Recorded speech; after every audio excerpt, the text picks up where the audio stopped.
So we've been going around to a couple of schools. We started off in Suva last week, and this week we've continued with Suva. Yesterday we were at Singatoka Methodist, and then at SVC Shri Swami Vivekananda College. And this morning it's a pleasure to be here. So we normally start off these consultations with a presentation, just giving you some idea of how the economy is performing and how government's budget is doing over the last 10 years. So that's to give you some backdrop before you go into your submissions.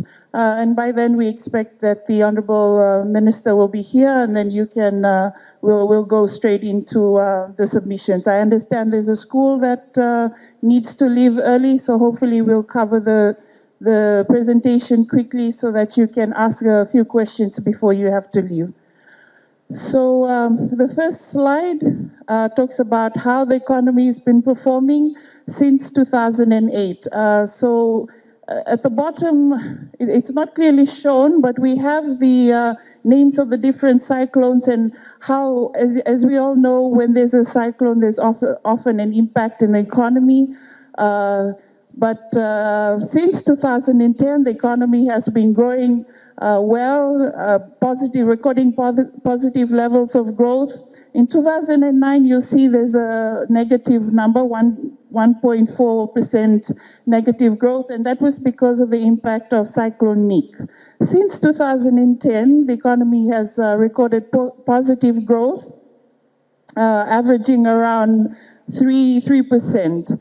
For 2016, despite Cyclone Winston, we recorded a 2% growth. So although growth was initially expected to be around 2.4%, because of the impact of Cyclone Winston, growth was reduced to 2%, but nonetheless positive. For this year, we expect growth to be at 3.6%, and for the next 2 years, around 3% also. So you'll see that the economy has continued to grow positively over the last 7 years. So what are some of the sectors contributing to growth? This graph, this chart shows you the different sectors in the economy that have been contributing to growth. You'll see for the primary sector, agriculture contributes 0.31% to growth, fish and forestry around 0.02 and 0.01%. So not so much contribution from fish and forestry, but agriculture a positive of about 0.31%. In terms of industry, the main contributor there is the manufacturing sector. So Fiji makes a number of things, a number of products that we export to our neighboring countries. Also included in manufacturing is sugar production. So manufacturing contributes about 0.56%, followed by construction. As you know, when the economy is doing well, a lot of people continue to build. Also included in this is the capital expenditure that the government makes in terms of building new roads, bridges, and jetties, as well as schools and other capital works. Mining is small contribution, but positive at 0.04%, followed by electricity and water at 0.1%. And then for the services sector, we have the financial sector contributing 0.39%, followed by transport and the wholesale and retail sector at 0.37%. So the transport sector, wholesale, retail, and accommodation, this captures the contribution of the tourism sector. And then we have information and communications, public admin, education, professional, and other services. If you have any questions about the charts, just raise your hand and you feel free to ask. So what are some of the indicators that we look at to measure how the economy is doing? The Reserve Bank undertakes surveys, and part of the surveys, they look at the investment indicators.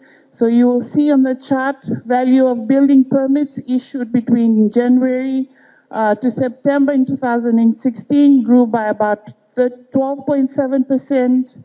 the value of work put in place, so how much work was put in place between the same period was around 10.5%, and then domestic cement sales grew strongly at 11.1%.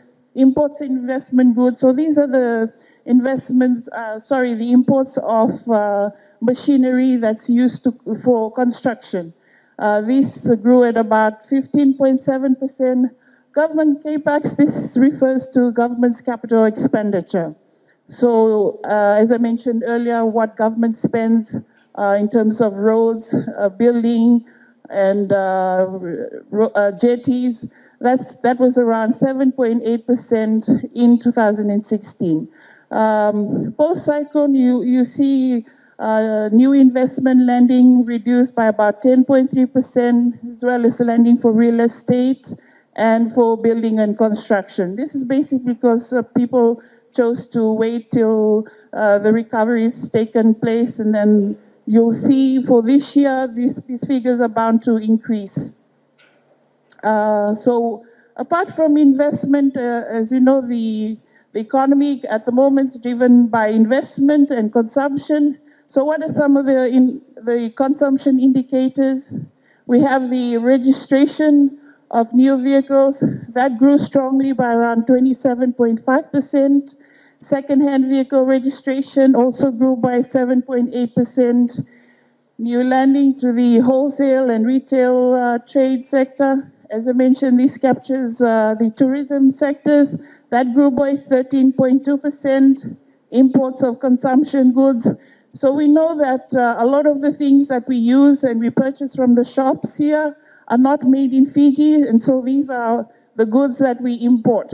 So imports grew by around 14.7%.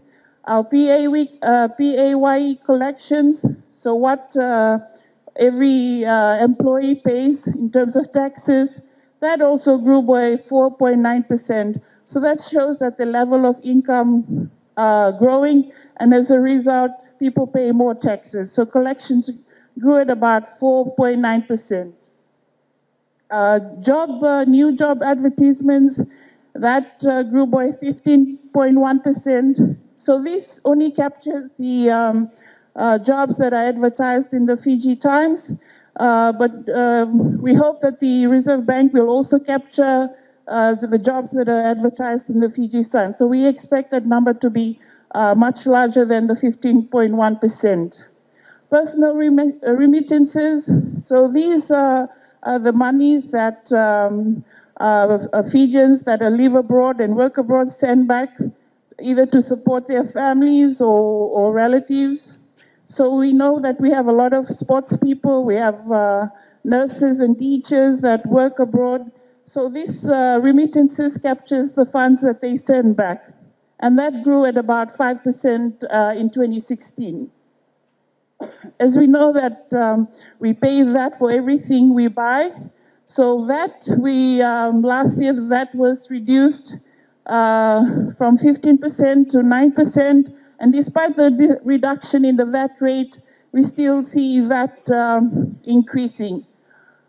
As I mentioned earlier, there's a slight decline in lending to private individuals by around 4.7%.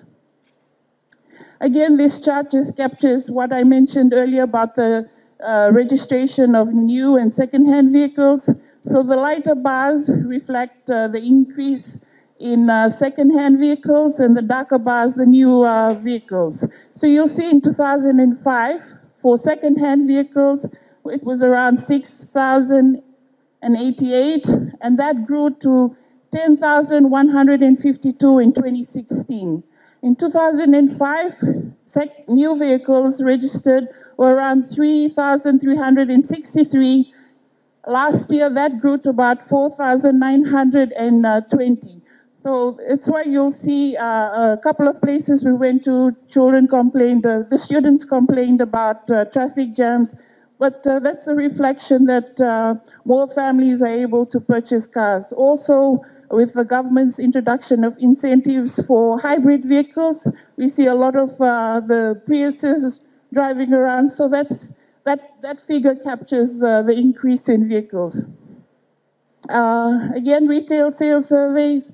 This is a reflection of the level of consumption activity in the economy.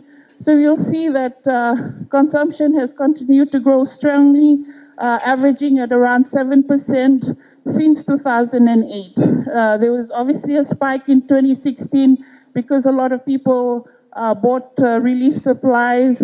Also, we had a lot of the private sector contributing to relief supply. So you'll see consumption grew strongly by around 17.2%, and we expect consumption or retail sales to remain around those levels at about 6.7% this year, and again next year at 6%. So inflation, as those of you who study economics will know that inflation captures the changes in the prices of our consumption basket. So you'll see that generally Fiji has had low inflation at around 3%. Recently, we're seeing an increase in 2016, and that just captures the shortage in supplies following TC Winston and the floods. So we all know that the prices of vegetables and fruits grew after Cyclone Winston, and that was basically because the shortage of supply. So when there's a shortage of supply compared to demand, then prices tend to increase. So inflation is around 5.5%, but we expect that to taper down in the medium term. Foreign reserves. So as I mentioned, with our imports, we need to pay for our imports in foreign currency. So if we are importing food or other products from New Zealand or Australia, we need to pay these countries in New Zealand and Australian dollars. So this captures the level of reserves that are held by the Reserve Bank. And you'll see in 2005, our reserves were only around 549 million. Compare that to today, where that's grown to around 1.9 billion. The dotted line there just shows the benchmark, the international benchmark for reserves. So each country is supposed to, or is at a comfortable level when they have reserves that can cater for up to 4 months of imports of goods. We have surpassed that benchmark since 2011, and now we are sitting comfortably at around 5.2 months of imports. So that shows that the economy is growing strongly, and the foreign reserves is often a measure that international development agencies look to recognize the strength of an economy. In terms of fiscal performance, so what is the fiscal deficit? Fiscal deficit is basically the difference between what government spends and what it earns. So in Fiji's history, we've only had maybe 2 years where we've had a surplus budget.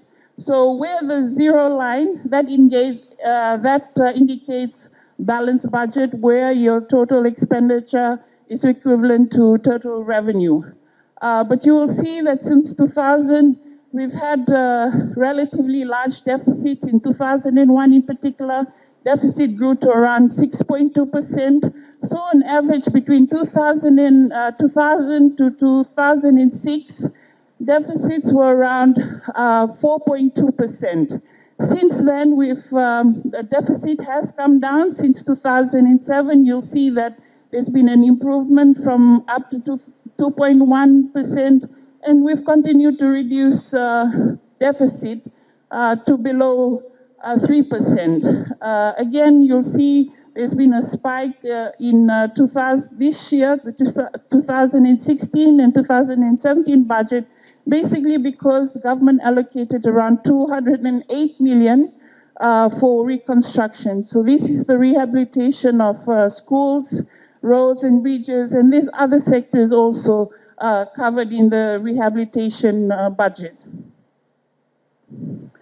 Okay, so this slide shows you how government has performed in terms of its revenue collections.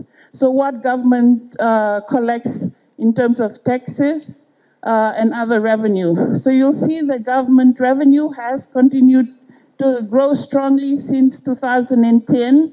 But prior to that, you'll see that in 2004, government only collected about 1.1 billion. Today, revenue collections are around 3.1 billion.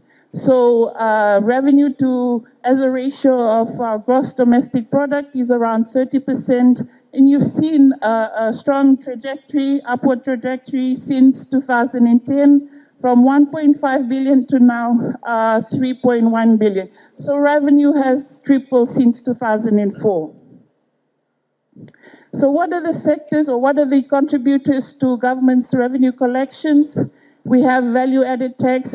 We know that all items you purchase from shops and even some of the services, you pay VAT on that. So VAT collections contribute around 30% of government's total revenue, followed by direct taxes. So direct taxes, PAYE, and corporate tax, what the companies and every employee pays in terms of taxes. So any employee that earns above 16,000 pays tax, and that contributes to direct taxes. For customs, so all the items that we import, some of those are levied a duty, what we call duty, as well as excise. Excise duties is levied on items like alcohol and tobacco. So that contributes to our customs collections of about 21%. And then we have other taxes such as the service turnover tax, water resource tax. Service turnover tax, this is what you pay when you eat at expensive restaurants or you go and watch a movie. Water resource tax, these are paid by water companies like Fiji Water, Please, and other companies. We have departure tax, contributes about 5%, and this is what every traveler pays at the airport prior to departure. And then we have stamp duty, fees and charges, contributing about 3%, sale of government assets at 8%, and few other revenue categories captured in the others, contributing 3%. Total expenditure. Okay, ladies and gentlemen, I will now hand over to the Honorable Attorney General and Minister of Economy.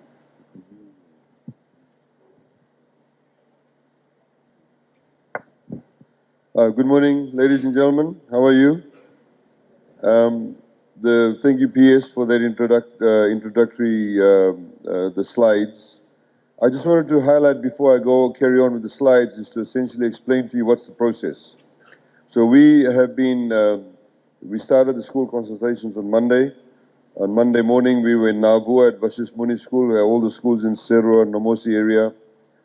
Monday afternoon was in Suva Grammar School, about 23 schools in the Suva region. On Tuesday afternoon, we were in Nasori, schools in the Talewinata Siri area. Yesterday, we were in Singatoga Methodist, Nanonga Novosa. In the afternoon, at Sri Vivekanand College for the Nandi schools. Today, we are here with you for the Lautoka schools. This afternoon at 2 p.m., we are at Xavier College for the Bar schools. We'll be covering the other parts of Fiji later on in the next coming weeks. Once the consultations have been carried out, or during the consultations, in the next week or so, the Permanent Secretary for Economy, together with the other Permanent Secretaries from the respective ministries, will sit across the table and go through the budgets. So individual ministries, for example, like Ministry of Education, will come and say, look, we want X number of dollars for the Ministry of Education, and this is the breakdown. We want to spend this much money on government schools. At Natambua School, for example, which is a government school, this is the amount of money we want to allocate because we need to fix up their roof or do X, Y, Z, whatever the case may be. Or they've got a boarding school. And we want to allocate this much money for other schools. So this is the type of negotiations and submissions that take place between the Permanent Secretary of Economy and the other Permanent Secretaries. We then, after a few weeks, once we've narrowed out figures, I sit down together with the PS for Economy and with the other ministers across the table and again go through a round of consultations. In the meantime, we'll be also doing further public consultations We come back to Natambua, I think, in a couple of weeks' time. We're meeting people from the private sector. We've already had public consultation in Lautoka a couple of weeks ago down at the hall upstairs of the market. Then on budget day itself, we present the budget to Parliament. So as you would have, I don't know if you got the book, you got the budget, can you get it? So this is what's presented to Parliament. It's called the budget estimates. Now, in the budget estimates, you will find, for example, if I open a page, it says here heritage education, higher education institutions. And this is, tertiary institutions. So you'll find here it says operating grant, University of the South Pacific, $30 million. University of Fiji, $2.3 million. Fiji National University, $45 million. Montfort Boys Town and all these other institutions where we give money to. So all these figures are actually broken down. It's put in the figures, put in the book, and I present this to Parliament. I normally stand there for 2 hours and give a speech and talk about the state of the economy, so talk about some of the things that the PS has just highlighted to you, how fast or how slow the economy is growing. We'll say we have this much foreign reserves, is looking good or looking bad, whatever the case may be. And then once we present the budget, as you know that last year we started this, that we present the budget now in the evenings. So we now open Parliament in the evening and present the budget in the evening. The reason why we do that, so you can be sitting in your home and eating your food and watching the presentation of the budget on television or listening to it on the radio.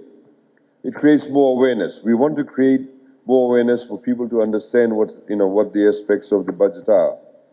Then by law, once the budget is presented, we have to wait for at least a week, and then the budget is debated. So when we go back to Parliament, all the members of Parliament actually have this book the day that we present it. Then they'll say, for example, the amount that I've worked out, or the figures I read, why are you giving this much money to Fiji National University? How is that money going to be spent? What is the breakdown? So we have to stand up and answer those questions. We need to be fully conversant. I sometimes know how many roofs is going to go up in a school. Because if you want to be a good minister, you need to know everything about the presentation that you're making to Parliament. Then the budget gets approved by Parliament, we vote on it. And the budget then will be applicable from the 1st of August of this year to 31 July of next year. We've changed our financial year. So our financial year now starts from 1 August to 31st July the following year. This is why the budget is called, the submissions you're making for 2017-2018 budget. That's the process. That's what happens. There's one thing though, is that the budget does not become applicable until Parliament approves it. One particular feature of the budget is on the day that I stand up and announce the budget, even though the budget has not been approved, any tariff changes will become applicable from midnight of that night. So for example, if I stand up on a 7 p.m. on a Thursday and say that the new duty on tobacco and alcohol, the duty on something else is coming down, those new duty rates become applicable past midnight of that night. That's how the tariff system works. So just remember that if you smoke cigarettes, hopefully you don't. If you know people who smoke cigarettes, that if the duty on cigarette goes up, it goes up the midnight immediately after it's announced. Now, what we expect from you today is for you to be able to ask us questions. Some of you may already have some submissions to make. You can stand up and do that. If you please don't feel hesitant to ask any question, make any suggestions. No question is too silly or too hard. If you want to make submissions after this, because you may actually get to know about certain things, you can go back to your schools and make submissions. We'll give you email addresses to which you can submit your email, your submissions to. Why are we consulting you? 69.4% of the entire Fijian population is below the age of 40. So nearly 70% of the people who live in Fiji are below the age of 40. You people are in the majority. I'm in the minority. I'm way above 40. So, you see, in a few years' time, a bulk of you, all of a sudden, will become mothers and fathers. A bulk of you will, well, all of you should, you'll have jobs or you'll have your own businesses. You'll be the people who'll be providing the intellectual input of the future direction of this country. So as a strategy, as a government, we've decided we need to tap into your minds. We need to make you part and parcel of the process. Because if we don't, then we ourselves as a country are denying the future potential. It's very important. All countries have become great because they have thought long term. As I said to some schools, you know, everybody goes on about what a wonderful country Singapore is. Singapore is the size of Tavyuni. That's the size of Singapore. But everybody knows about Singapore. Singapore was poorer than Fiji in the late 1960s and even early 70s. Today, they're way, way, way, way ahead. Why? Because their governments thought about the future. Their government said, in 20 years' time, in 30 years' time, we want to be here. They did not fight about squabbly little things. They weren't complaining about squabbly little things. They thought about the future. This is why their leaders invested in their people. The greatest asset any country can have is the people. If all of you decide to migrate, if all of you decide not to study at all, the country will suffer enormously. Today, we don't even have a Fijian heart surgeon. There's nobody, no Fijian doctor can do an open heart surgery. If any one of us has a heart attack now, there's nobody who can do it. That's a great tragedy. Why? Because governments in the past did not invest in our doctors. If this lady here decides to do MBBS, she can't do get the qualification and then cut me open and play with my heart. She can't do that. To become a heart surgeon, MBBS is the first step. You need another 10, 15 years of training, of exposure, of learning from others before you can actually cut somebody's chest open, hold the ribs up, get into the heart. That's what happens. I don't know how many of you have seen pictures of that. But there's nobody who can do that. So today, we made a policy change last year, for example. Doctors have been given up to about 80% pay rise, which is going to hold them back in Fiji. And today, if you become a doctor and you join the government hospital system, if you want to do postgraduate studies at FNU, their specialized courses, we encourage you to do it and we pay your fees for you. You work during the day, at night you can do your courses or weekends, whatever it is. It's for free. So we want to invest in you. We want to hear what you're saying. This is why we are consulting you and we need you to give us your input. We'll talk more about that. What we've done here for you, we've put together for you the amount of money that we spend on infrastructure. I can get my thing right. Amount of money we spend on infrastructure, which is roads, bridges, jetties, water, electricity, health, education, access to justice, social protection. You can see in 2004, the government had allocated $1.3 billion for these things. Today, we allocate $3.6 billion. Of course, the reason why it's gone up is because of things like education. We spend $21 million a year in paying bus companies to give you subsidized bus fares. That's how much money we pay them. All of your school fees are now paid by government. We have TELS, we have toppers. That creates or enlarges the budget for the education sector. We now pay for early childhood education for people who go to kindergarten. Access to justice. That's the legal aid officers. In 2006, legal aid received only $400,000. Today, legal aid receives in excess of $5 million. Every single town and city in Fiji, including some of the rural areas like Nambawalu, Kandavu, etc., they all have or will be having legal aid offices. There's about 14 or 16 legal aid offices throughout Fiji. Legal aid is the largest, what I call the law firm in Fiji. They have over 40 lawyers.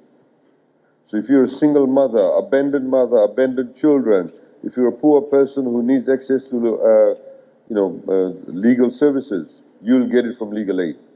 Because why should you be denied legal services just because you are poor? So this is to bring about equity in our society. This is to help people to get access to justice. Social protection. This is welfare payments. We spend about $30 million a year helping people who are below poverty line, people who get pensions. You know, a lot of people in Fiji don't have FNPF. They were farmers, they were villagers to catch fish, grow sugarcane, whatever the case was, but they never belonged to FNPF. They're self-employed. A lot of people who are now older, some of the children have abandoned them. Some of the children cannot afford, they don't have enough money. So we decided a few years ago to start giving them a small allowance. We have to live within our means. We said, so anybody over the age of 70 that does not have a pension or FNPF, we'll give them some pension. We've now reduced the age down to 66. So anybody 66 and over gets $50 a month. We have disabled people we give protection to. We give food vouchers, and we also give cash allowance.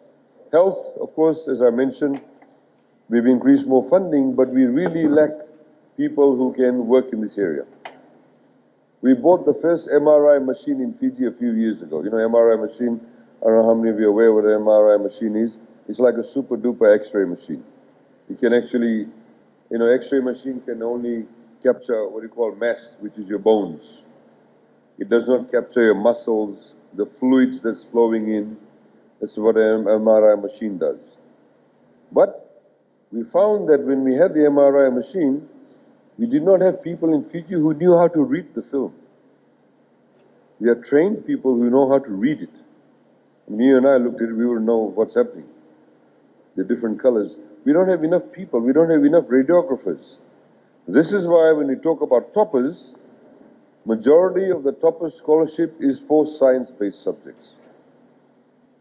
This is why there's no toppers for you to become lawyers. You've got too many lawyers. As a country, we have a shortage of people in the science areas. That's why we're placing emphasis on that. Infrastructure development, of course, is roads, bridges, and jetties. We give a lot of money towards that. Next one, please. Now, this is very important, ladies and gentlemen. The capital expenditure, your expenditure mix. You see, it's like in your home. You need to spend money wisely. There are two types of expenditures a government has. One is what you call operating expenditure. In other words, the day-to-day expenditure. The salaries, my salary, the PS's salary. They came and stayed at a hotel last night at Waterfront to pay for the hotel, the fuel, the leasing of the vehicle, the photocopying paper they use, the toilet paper we use, whatever it is. It's all operating expenditure. The other expenditure is your capital expenditure. This is where you spend money to build things. Right? So you have to ensure, as a government, our objective has been that we reduce our operating expenditure but increase our capital expenditure. Because when you build things, it lasts. When we stay at the hotel, the money spent, you got nothing to show for it. The only thing you can say is that we stayed at the hotel to come to Ngātambua High School. It's like all of you after this deciding to go and to have a party at McDonald's, right? If you all decide to go and have a party at McDonald's, but you don't have enough money, so all of you decide to go to ANZ. And you say to ANZ, look, can we borrow some money, please, because we want to have a party at McDonald's. And ANZ says, great, we'll give you some money. So you all decide, then you all go off, you get the money, and you're going to have the party at McDonald's. So after tonight, when you've had the party, when you've eaten the burgers, when you've drunk your drinks, whatever it is, when you wake up in the morning, the food is gone, the drinks are gone, but the debt is still there. And you have nothing to show for it. You have nothing to show for it. Maybe a full belly the night before. That's the only thing. So you should always borrow to build. If you're going to borrow money to make a new house, to extend a new bedroom to your existing house, to buy a car, you will have something to show for the debt. So when you wake up in the morning, even 2 years later, even though the loan may be there, but you've got something to show for the debt. And when the loan is paid off, you still have something to show for it. It's always good to borrow money to build. In the same way, we believe that government should spend its money, more money on building things, so the future generation will benefit. This school was very run down. Some of you who've been here for a while will tell you. We've been slowly trying to build the school, get a better roof, etc. Now, those are the kind of things that is for the future. You spend money, you got something to show for it. You build a new highway, build a new road, build a new bridge, a new hospital, health center, you got something to show for it. And it creates wealth. So, in 2004, for example, out of the entire amount of money that the government spent, 83% went into operating expenditure. Only 17% went into capital expenditure. By comparison, this year, 60% will go to operating, but 40% will go into capital expenditure. You see, capital expenditure always means building things.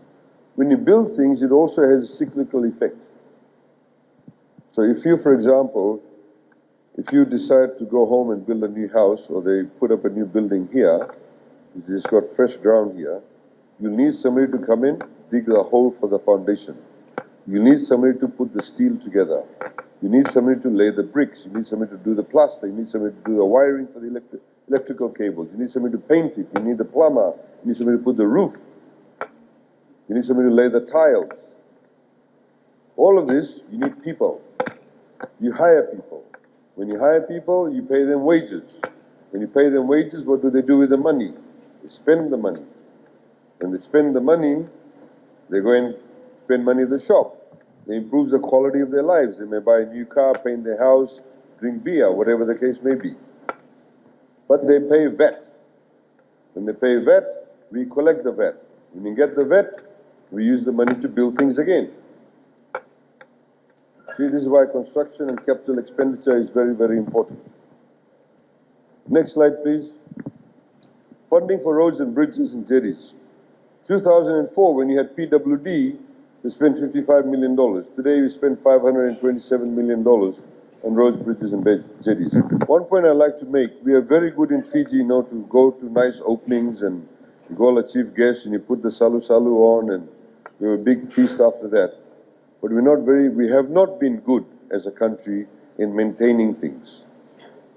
You may put up a new building looks nice, you come back and see that building 4 or 5 years later, the paint is peeling off, the window that was broken has not been repaired, there's been a crack in the wall.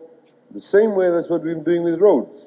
All these roads that you see that are breaking up now is because for years ago when they were built, they never set aside money to maintain the roads.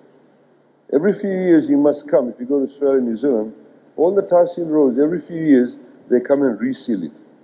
Why do they reseal the road? Because one of the biggest enemies to a road is water.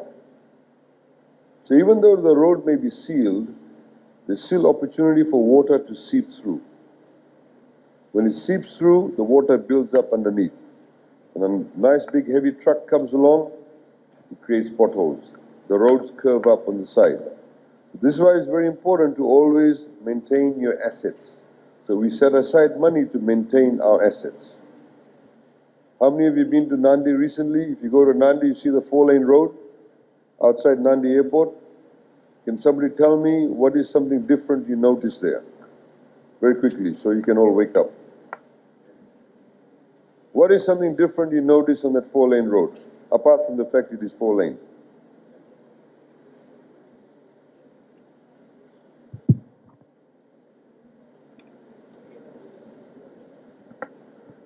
Let's see which school comes up with the right answer first.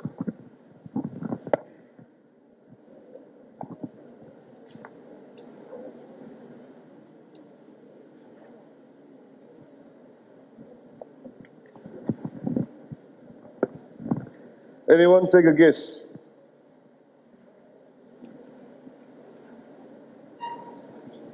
If you get it right, I'll give you a brand new bottle of water. Well, 18 degrees. Anybody have a guess? There's a speed limit meter and the roads are wider, so it maintains the congestion of traffic. Very true, but that's not the answer I'm looking for. What's different?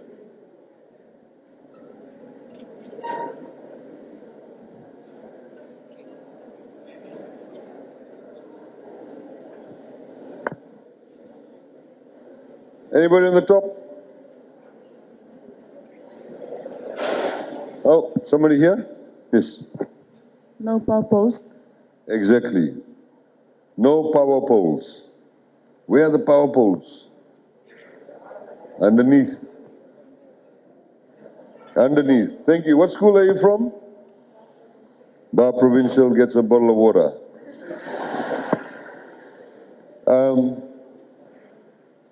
You see, most of the roads in Fiji, when they used to build them, they put the water pipes underneath the road. They found it easier. So you have the road on top, you have the water pipe underneath that. When there's a leak in the water pipe, nobody really knows about it. So the ground softens and softens and softens, and then we get potholes and potholes and potholes, and someone say, oh, there's a leak in the water pipe. So then they dig up the road. They dig up the road, they fix up the pipe, but they don't fix up the road. It's a big problem. It's not a smart way of doing things. So that 4-lane road that we did, as part of the project, we took out all the water pipes, put it on the side of the road, wherever possible. Took all the water pipes.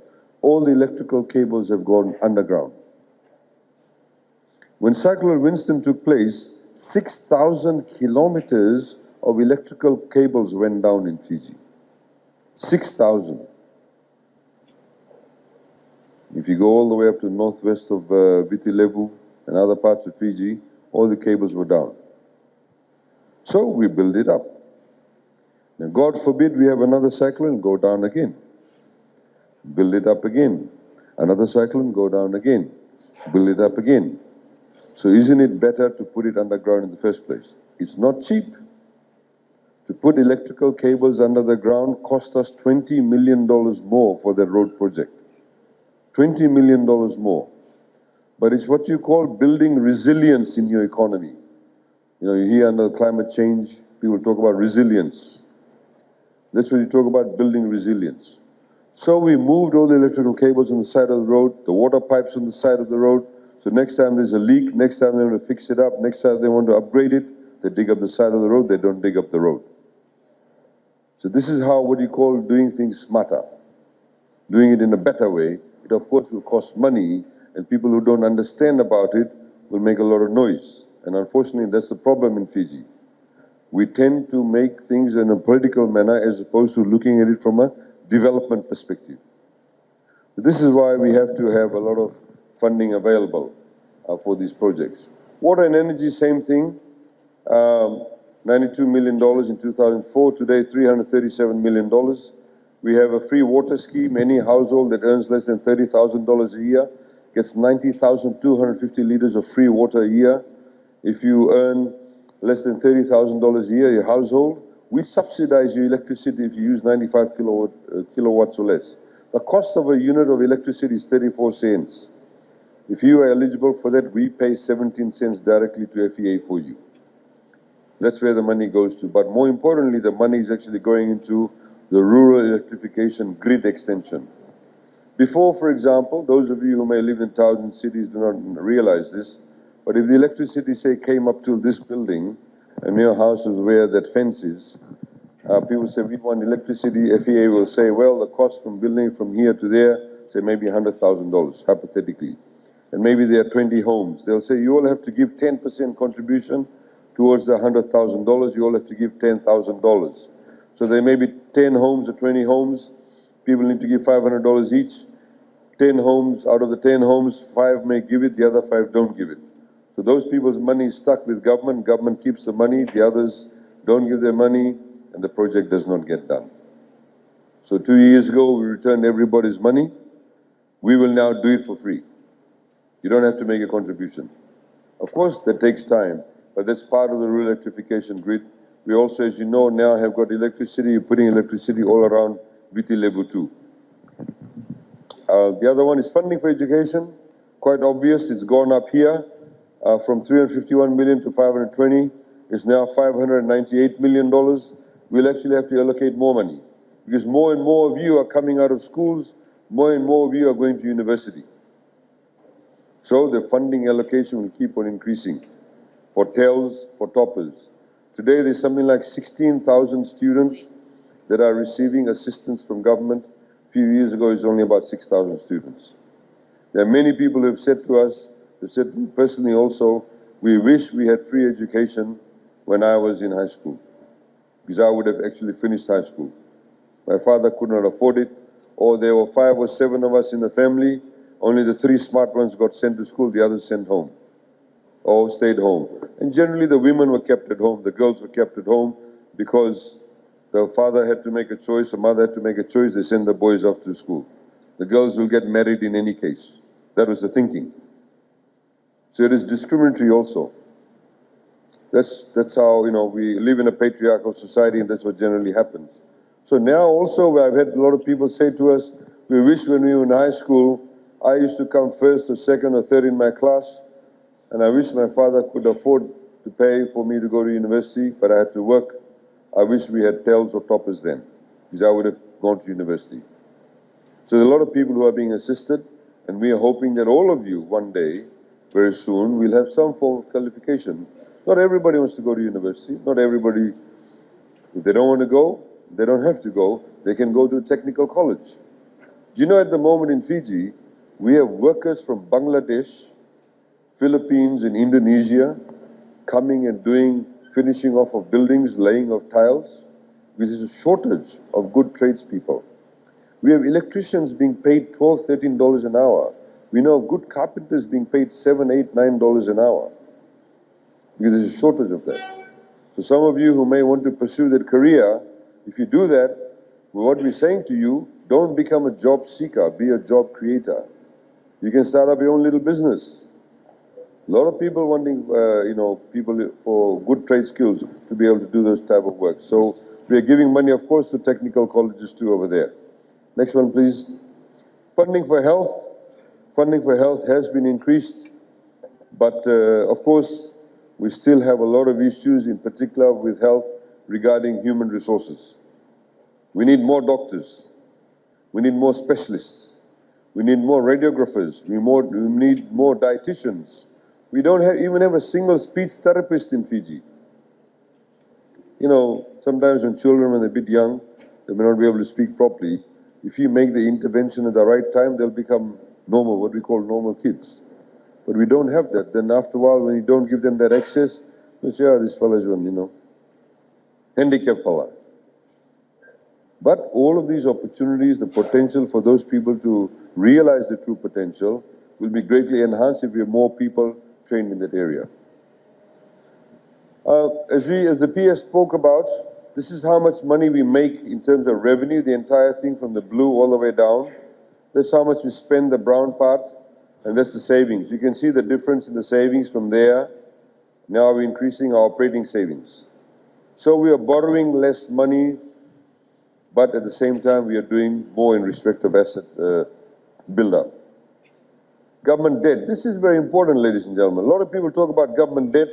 A lot of people, just because they see things in social media, they say, government's debt is increasing. How will we all pay it? I need you to understand this very well. This is the line you should be concerned about. This one here. This is what you call your debt to GDP ratio. Let me explain to you. Let me give you a simple example. Your GDP is basically like your total wealth of the country. So assuming our country's wealth is $100, okay? Assuming Fiji's total wealth is $100.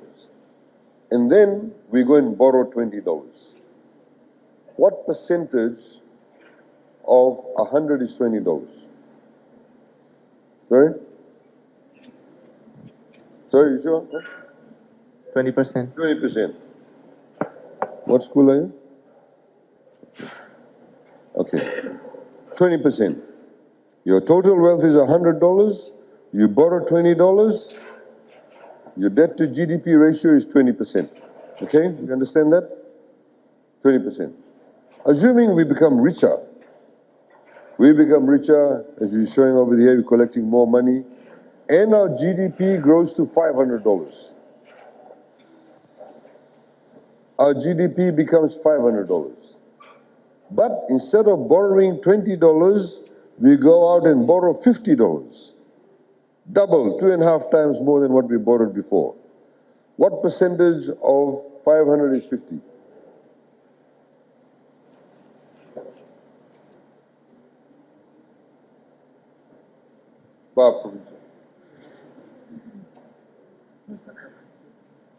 What percentage of 500 is 50? 10%. Okay. 10%. So even though you are borrowing more, right? Instead of borrowing 20, you're borrowing 50. As a percentage of your GDP, it's actually 10%. So the wealthier you are, you have more opportunity to borrow, as long as you manage that debt. You get my drift? Yes? So, let me give you an example. You see, in 2006, the government then borrowed $2.8 billion. Okay? As a percentage of a GDP is 53.3%. In 2013, or 2014, for example, instead of borrowing $2.8 billion, the government borrowed $4 billion, $4.08 billion, right? But as a percentage of GDP, it was 47.7, much lower than when they borrowed a lower amount, but the percentage is much higher, because the wealth of the country was less. So in the same way, the wealth of the country is $100, and you borrow $20, it's 20% of your total wealth. If your wealth is $500, you borrow $50, it's only 10% of your total wealth that you're borrowing. So you have a better opportunity of being able to borrow more in nominal terms, what they call nominal terms, actual figures, but as a percentage of your GDP is much lower. Now, over here, we have a target to reduce this line, keep this line going down. Of course, it's gone up. Why has it gone up? Because of Cyclone Winston. Cyclone Winston, we have a huge rebuild program. We are spending $135 million alone in rebuilding schools. So even though most schools in Fiji are owned by faith-based organizations or run by committees, we actually pay for the rebuild. Even though most of your schools are run by committees and faith-based organizations, we pay your teachers' salaries. Not those committees, not the faith-based organizations, but the government pays their salaries. So if Cyclone Winston had not occurred, this line would have come down even more. Because we've allocated $208 million for the school rebuild, but also rehabilitation. We're rehabilitating vegetable farmers, dalo farmers, and all the other people who've been affected with their crops. We're building health centers, hospitals, government quarters, etc. that were damaged. Next one, please. So, this is a summary of what we have. The economy is expected to continue to grow. The reason why it's good for you to know the economy is growing, when the economy is growing, more jobs are being created. The economy grows, more jobs always get created. So that's a good position to be in. The trick, of course, is we always want the economy to grow at a much faster rate. But for government, we always have to ensure that even though if the economy grows, we have to make sure that the economic growth benefits everybody, not just a few people. And that's where government steps in to make what we call market interventions. Favorable growth prospects for the medium term. There's increased private sector investment and optimism. You'll see a lot of construction going on. Apart from Winston, a lot of people are investing, a lot of factories are expanding. We are being very mamangi, we're very stingy about the way that we run government, about how we spend our money. So it's prudent financial management, but also at the same time, we have a sustainable debt position. We have a very high capital expenditure in terms of what we are spending for building things. Broad-based growth, the PS would have shown you what are the areas in the economy that contributes to our growth. And our goal is to ensure that we don't only depend on one or two things for our growth. Because if that one sector gets affected, then it can affect you quite dramatically. I'll give you an example. At the moment in Fiji, tourism is quite big. 37% of our GDP comes from tourism. But 51% of all the tourists that come to Fiji come from Australia. 16% come from New Zealand. So nearly 69% of all the total arrivals in Fiji come from Australia and New Zealand. Then we have some North Americans and we have others. It's not a good position to be in. Yes, we want Aussies and Kiwis to come in higher numbers, but as a percentage of our arrivals, we want it to decrease. Because assuming if something happens to the economy in Australia and New Zealand, they have a downturn, then there'll be less Aussies and Kiwis traveling.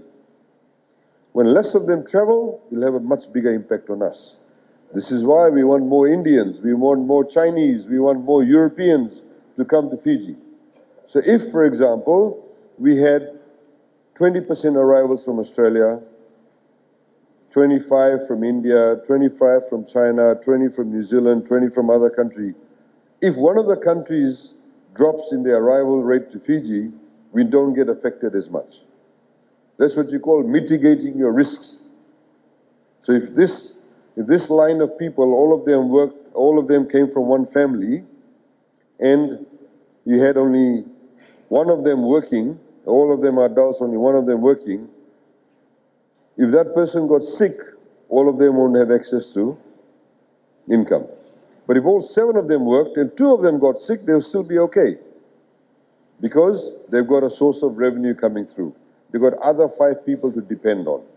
So this is how we view economics. This is how we view our financial positioning. We need to always ensure that we have what we call redundancies. In the same way that we're talking about the road and the electrical cable, just because the water pipe or electrical cable has gone wrong doesn't mean you stop the road from functioning. So you always have redundancies, you always mitigate your risks. And that's what our job is to do and ensure when we also formulate the budget. Foreign reserves are very comfortable, as you saw. The PS talked to you about, this pen this young man is holding, the watch he's holding, this even badge that he's wearing. Maybe the engraving is done in Fiji, but the actual material it comes from overseas. This shirt is sewn in Fiji, but the fabric comes from overseas. So they may be buying it in Japanese yen, maybe buying it in US dollars. You need enough of that currency to be able to buy it. Foreign reserves is very important because when international banks and international organizations look at a country, the first thing they look at is how well is your foreign reserves doing. Because that's what can make you bankrupt. So if you just go back to that slide, Tui, if you go back to that slide, the foreign reserves slide. 2005, we had only $549 million. As the PS highlighted, international benchmark says you must have at least 4 months worth of foreign reserves. These are the months on the side. My green thing is about to fade. 4 months. We were only 2 months worth of foreign reserves we had. It's now 5.2, we have $1.9 billion. At the moment, one of the Pacific Island countries, without mentioning their names, people are hesitant to go and supply goods to them because their central bank doesn't allow you to take money out. Because there are not enough foreign currency to take out. So when your foreign reserves are good, investors will come and say, yes, when we make profits, we can take our money out because they're in a comfortable position. And that builds confidence. And that's where you see new innovations, new businesses coming in. So foreign reserves are very, very comfortable. Of course, we always wanted to go even higher. But we're in a very comfortable position over here. So if you go back to the last slide, please. So inflation, of course, as the PS highlighted, Inflation went up after Cyclone Winston. Till today in the Western Division, a kilo of Yangona costs $110. Of course, some people still drink it at the same rate, unfortunately. $110. A few years ago, it was only $40 a kilo. A bunch of bananas in Suva after Winston, and even until recently, about this small, cost $20, $15, because a lot of banana trees fell down. But you still want to eat bananas, but very little bananas. So there was a higher demand, but less supply. A bundle of beans after Winston cost $5, long beans. Some places was $7. Now it's coming around to $2. So inflation is tapering off. If you look at the inflation slide, you can see as the P is highlighted, it's coming down here. It's going down, when it's 5.5, it's coming down. We expect that to stabilize even further once the pricing, once there's more supply in the market. So these are the things we need to consider. Of course, the one very important point is also, if you look at the taxes, we believe that more money could be collected in taxes. If you look at the contribution to revenue,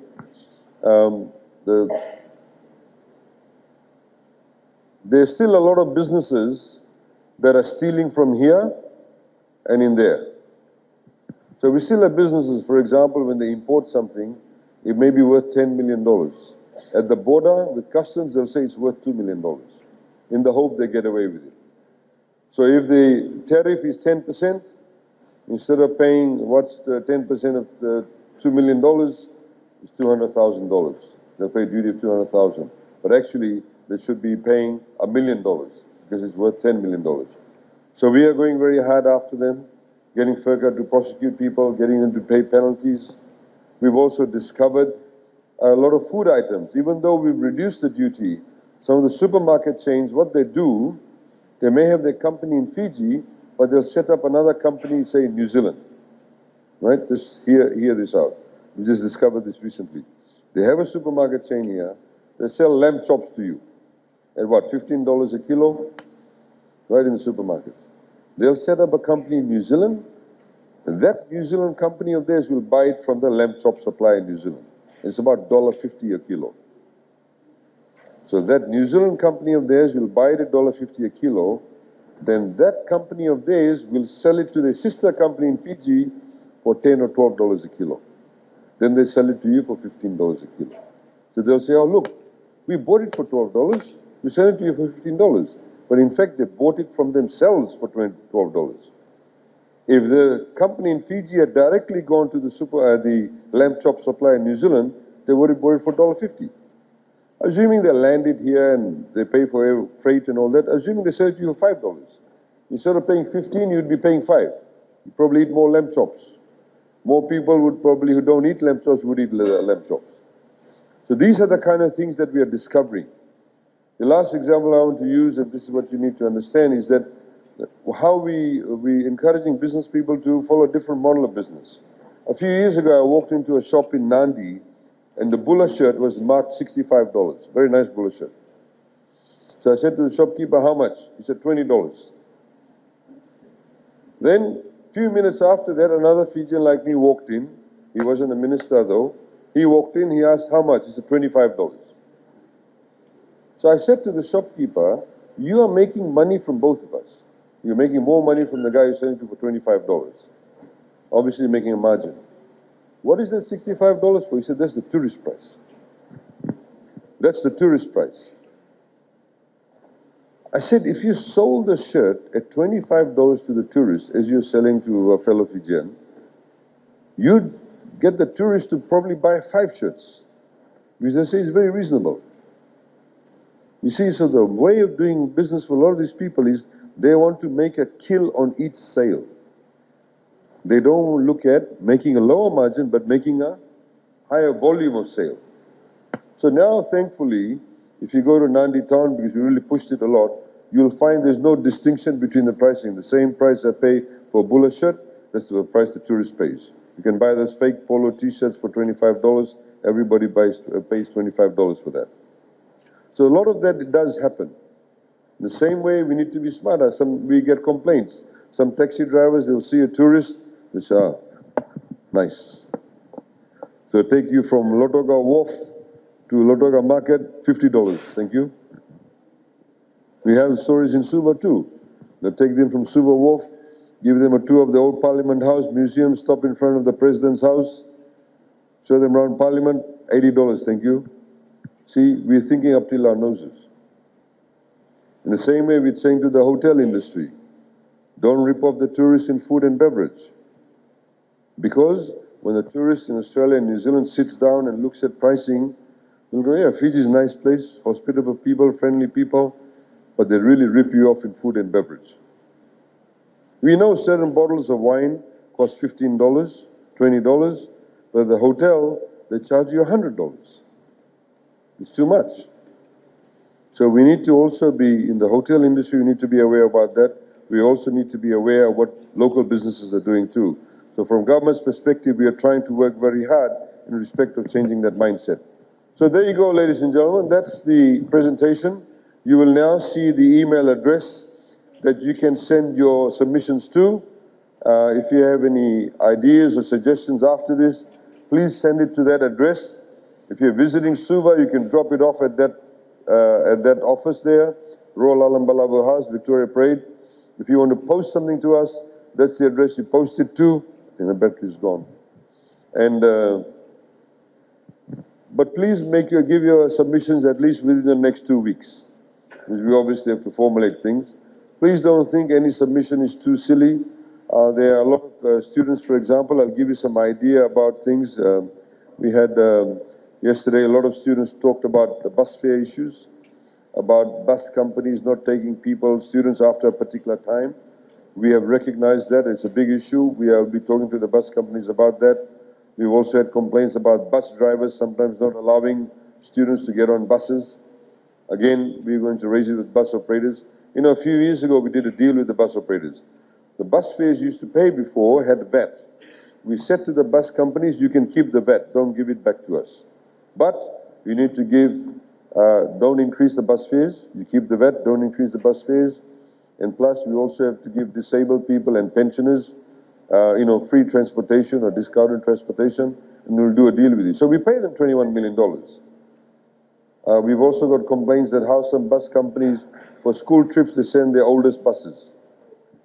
All the new buses they keep for the normal runs, they sell all the oldest buses for the school bus trips. So we've recognized that that issue has been raised. We had one interesting submission made by a student in Navua, said, can you reduce the length of the MBBS course from 5 years to 3 years so we can become doctors quickly? It's not that. It's, you see, it goes to show that people need to be focused on quality. MBBS, like I said, playing around with somebody's heart or attending to somebody, giving the right diagnosis as to whether it's a flu or whether it's a gastric problem, or whether it's a kidney malfunction, you need to actually have well-qualified doctors.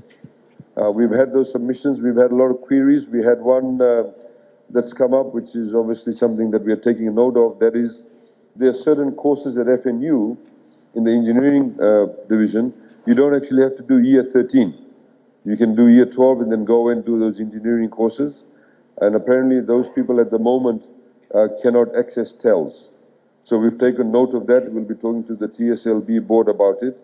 We've also had issues about some universities not necessarily offering all the subjects in the course, which affects the student's ability to finish the course on time. When they don't do that, then TSLB penalizes them. So we have to sort out all those practicalities. The other issue that was also raised was about the environment. One thing, the story that I've been telling is that I met a lady recently who said that, she's doing a PhD in tourism. She's from the Caribbean. And she actually said that, great place, Fiji is a great place, great people, nice place, but you people are very dirty. You go and watch the side of the roads. When FRA comes along and cuts the grass on the side of the roads, you see how many Twisties packets, Coca-Cola bottles. There's so much rubbish. And as I keep on saying, that it does not cost a single cent to be clean. If you're in the bus, if you're in the car, if you finish your bottle of drink or or whatever you're eating, just keep it with you. When you get to your destination, put it in the rubbish bin. It doesn't cost you a cent, but it cleans up the place. There are certain mangrove areas, if you go, there's so much plastic stuck in the mangrove. You know, it's a sign of patriotism. We only get patriotic when our team plays rugby or some other sport. We all get very patriotic. But patriotism is something that we need to do every day. Every single day. Your teachers must know the connection, that if they teach you well, they'll be turning out better leaders for the future. That's a sign of patriotism.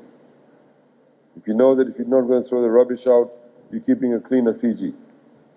So these are some very simple things that we can do together, as a country, as individuals. Please make your submissions if you have some bright ideas regarding that. We've also said that, like I said, about 2 or 3 weeks' time, please send me your submissions before that time. You may do it as a school project. You may want to get together and sit down with your teachers and make some submissions. Okay, so we'll open up the floor now. Please feel free to ask any questions, any suggestions, and we'll take that on board. If you have specific issues, for example, in Nandi yesterday, we had some students who came from rural areas and they highlighted about certain bridges and roads. We have our staff here, Mr. Kamal Gaundra here, who works for planning. We put him in all the 3 boards of Water Authority, Fiji Roads Authority, and FEA to be able to get that level of connectivity. So if you have those kind of submissions, please give it to him and we can follow up on that. If you have suggestions, if you have follow-ups that you want done, please give your contact details so we can actually get back to you. I don't want you to simply stand up here and then we forget about it.